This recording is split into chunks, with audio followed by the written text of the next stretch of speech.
L'évolution politique ces dernières années en Europe est assez inquiétante. D'abord, ça a été les pays de l'ex-bloc de l'Est qui ont des régimes de plus en plus autoritaires. Et puis voilà, dimanche dernier, les élections en Italie ont montré la victoire des différents partis populistes. Et pourtant, l'Italie était gouvernée par Matteo Renzi, qui, il y a quelques années, nous était présenté comme étant un chef de gouvernement qui était jeune, qui était moderne, qui était réformateur. Et du coup, la question c'est comment faire pour que l'Italie d'aujourd'hui ne soit pas la France de demain. Toutes ces évolutions, parfois, ont toujours des causes multiples, mais parmi les causes, une de celles qui sont souvent avancées est la peur devant les phénomènes de migration. Et on sait qu'une peur, ça ne se guérit pas par des discours sur le bien ou par des discours culpabilisants, ça se guérit par une démarche personnelle et par un accompagnement spirituel.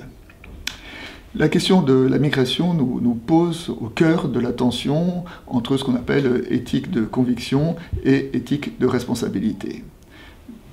Dans le registre de la conviction, le message de l'Évangile est très clair. L'accueil est une exigence, est une demande qu'on trouve dans les évangiles.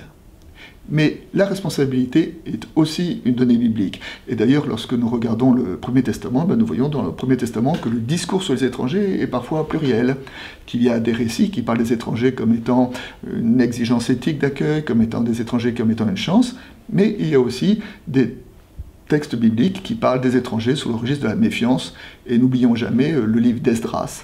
Le livre d'Esdras qui développe chez le peuple une politique xénophobe.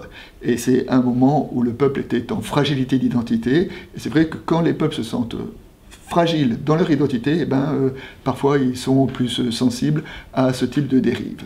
Alors cette tension doit interroger aujourd'hui l'Église dans ses actes et dans son discours. Alors dans les actes, je l'ai dit tout à l'heure, l'accueil est une exigence évangélique et dans ce registre, nous devons toujours faire plus et mieux.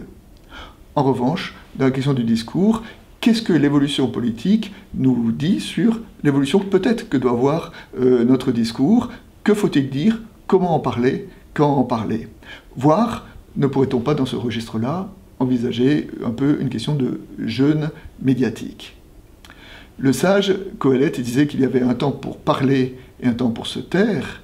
La question posée de savoir dans quel temps sommes-nous? En Église, nous avons besoin d'un discernement communautaire pour pouvoir répondre à cette question.